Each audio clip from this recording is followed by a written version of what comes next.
I'm not one who generally pays attention to pop culture, but there's a controversy swirling that's hard to ignore. The controversy that's swirling around the release of the new version of The Little Mermaid, a live adaptation of the 1989 animated film of the same name. The controversy is about the casting of Halle Bailey, a Black woman, as the lead character, Ariel. And I will confess to not having seen the 1989 version, but judging by the number of mermaid costumed children who came to my front door on Halloween that year, the film captured the hearts and imaginations of children, especially girls. The controversy swirling around the remake is about the color of Ariel's skin. Now, keep in mind that Ariel is a mermaid, an imaginary being, and yet there are those who insist that Ariel can only be portrayed as a pale-skinned redhead. The controversy is being played out across social media platforms. One critic even went so far as to posit a scientific explanation, explaining that the imaginary creatures that are mermaids live underwater where light doesn't penetrate beyond a certain depth. Therefore, Ariel and every other mermaid would be albino. It's as Emma Teitel, a columnist for the Toronto Star, noted, it turns out that many adults not only want to hear the same stories they heard as children, they want to see the same face in that story. They want to see white faces. Poet Muriel Rukeyser once said that the universe is made of stories, not of atoms. In other words, it is the stories that make up who we are and how we understand our world. Chimamanda Adichie is a storyteller. She knows the power of stories to shape a sense of personal identity and to shape the understanding of other people, other countries, and other cultures. In a recent TED Talk, she tells her story of growing up on a university campus in Nigeria in a middle-class Nigerian family. From a young age, she loved to read stories, and what she read were primarily British and American children's books. From a young age, she also loved to write and illustrate stories. As she tells it, in those stories, her characters were always white and blue-eyed, ate apples, and talked about the weather and how lovely that the sun had come out, even though she and the people in her world were brown, ate mangoes, and there was no weather to speak of because sunshine always existed in abundant supply. Adichie's story and the story of the controversy surrounding The Little Mermaid are both about the importance of diverse representation in books and films. I'm personally delighted that little Black children will be able to identify with Ariel's story, which ultimately is a story about becoming truly who we are. And while these two stories, Adichie's and The Little Mermaid controversy, are about the importance of diverse representation, they are also testament to the power of story itself. Stories have a way of making their way into our psyches and taking up residence, implanting in us ideas about ourselves and others. Whether it's the stories that are told in novels and TV shows, or the oral stories told around campfires, dining room tables, handed down from generation to generation in families and communities. Those narratives help us to make sense of the worlds we inhabit.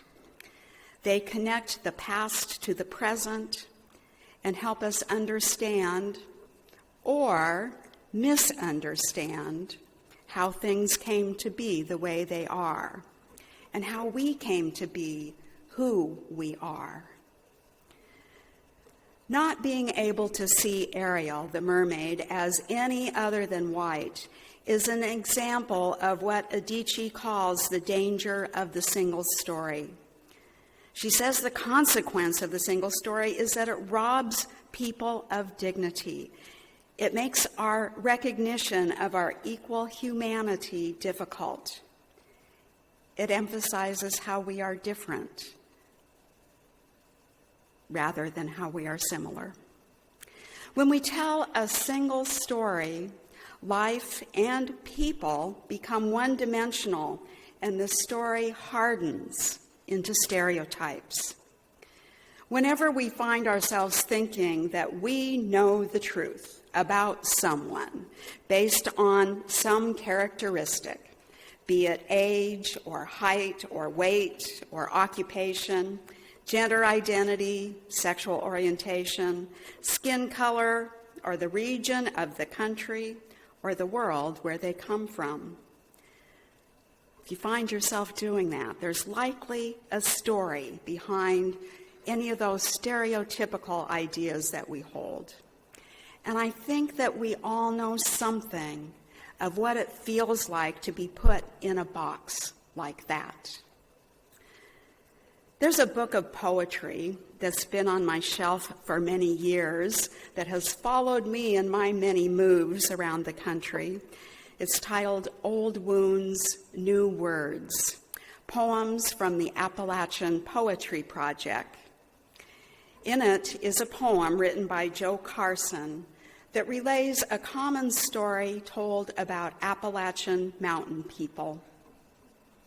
Now, if anyone here happens to be from the mountains of Appalachia, you may be among those who have been wounded by the stereotype this poem describes.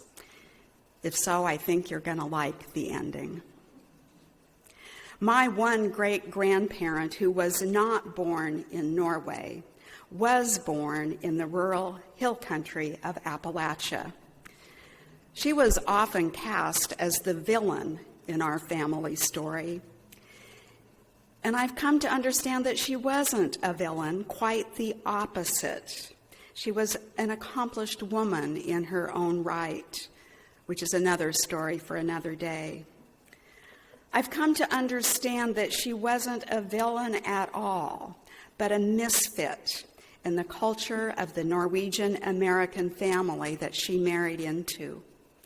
Her story is part of my story, so this poem resonates deeply with me. It's titled Mountain People. Mountain people can't read, can't write, don't wear shoes, don't have teeth, don't use soup, and don't talk plain. They beat their kids, beat their friends, beat their dogs. They live on cowpeas, fatback, and 20 acres straight up and down. They don't have money. They do have fleas, overalls, tobacco patches, shacks, shotguns, food stamps, liquor stills, and at least 6 junk cars in the front yard. Right? Well, let me tell you, I'm from here, I'm not like that, and I'm damn tired of being told that I am. Chimamanda Adichie said, I've always felt that it is impossible to engage properly with a place or a person without engaging with all of the stories of that place and person. Put another way, sharing our stories is how we mitigate against the danger of the single story. Muriel Rukeyser tells us that stories are important because they combine history and context, critical events and results, both good and bad, expected and unexpected, all linked through causal explanations. Stories emphasize that life is an interconnected system. That'll sound familiar to us Unitarian Universalists who hold the value of interconnection as a religious principle. When we share our stories with each other in congregational life, we do it within the context of this place and these people, both here in person and remotely on Zoom, who make up the First Unitarian Universalist Church of Nashville. The story of this congregation is now part of your story. Whether this is the first time you've been here or you've been here too many times to count, your story is now part of the congregation's story too. A congregation that has existed for 72 years. That's a lot of stories. When I think of the scope of this congregation's history, I'm reminded of Sandra Cisneros' delightful poem, 11.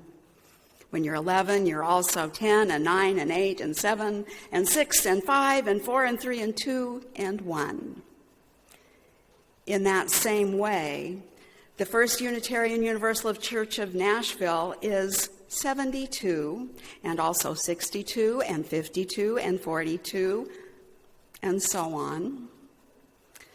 The stories that exist in this congregation are human stories of critical events and results, both good and bad, expected and unexpected, stories that have shaped the congregation into what it is today.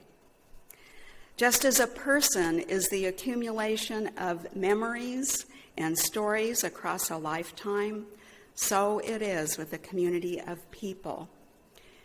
It's like the 11-year-old suddenly feeling and behaving like their 5-year-old self again. Each time it happens is an opportunity to gain a new perspective on the past and the stories that we tell ourselves about ourselves. This coming Wednesday, we will be gathering in the social hall here at the church over a potluck dinner to share stories. The event is being sponsored by the transition team, the team that is working with me during this time of developmental ministry, which is a time of transition.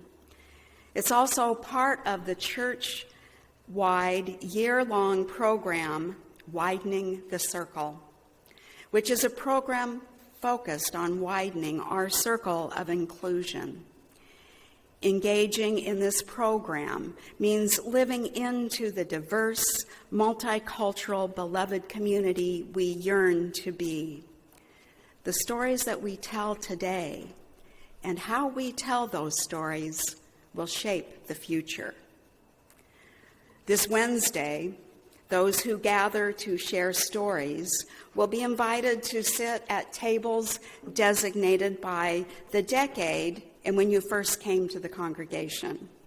And each table will be asked to reflect on the same set of questions that include questions about what the church was like then, what the surrounding neighborhood was like, what the church accomplished during that time, who the memorable people were, and how decisions were made.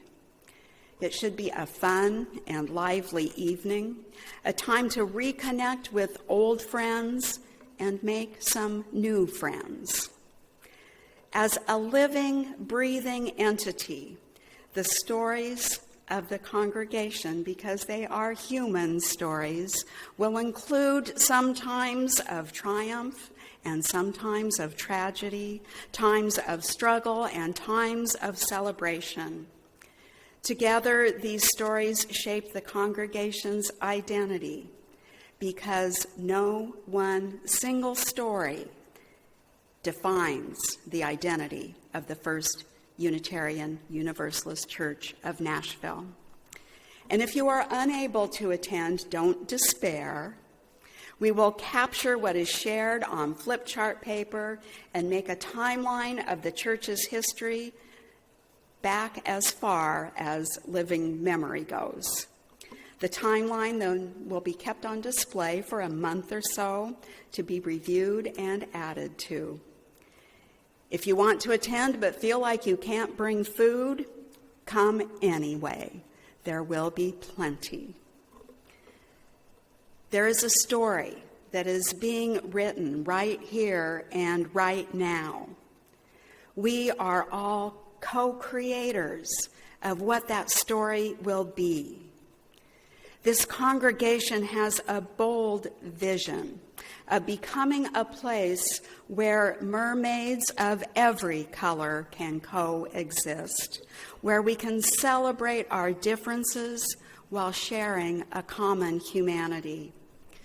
The stories of the past and the way we tell those stories has shaped us into who we are now. We now have the power of story to shape the future we envision. May it be so, and may we make it so through our living.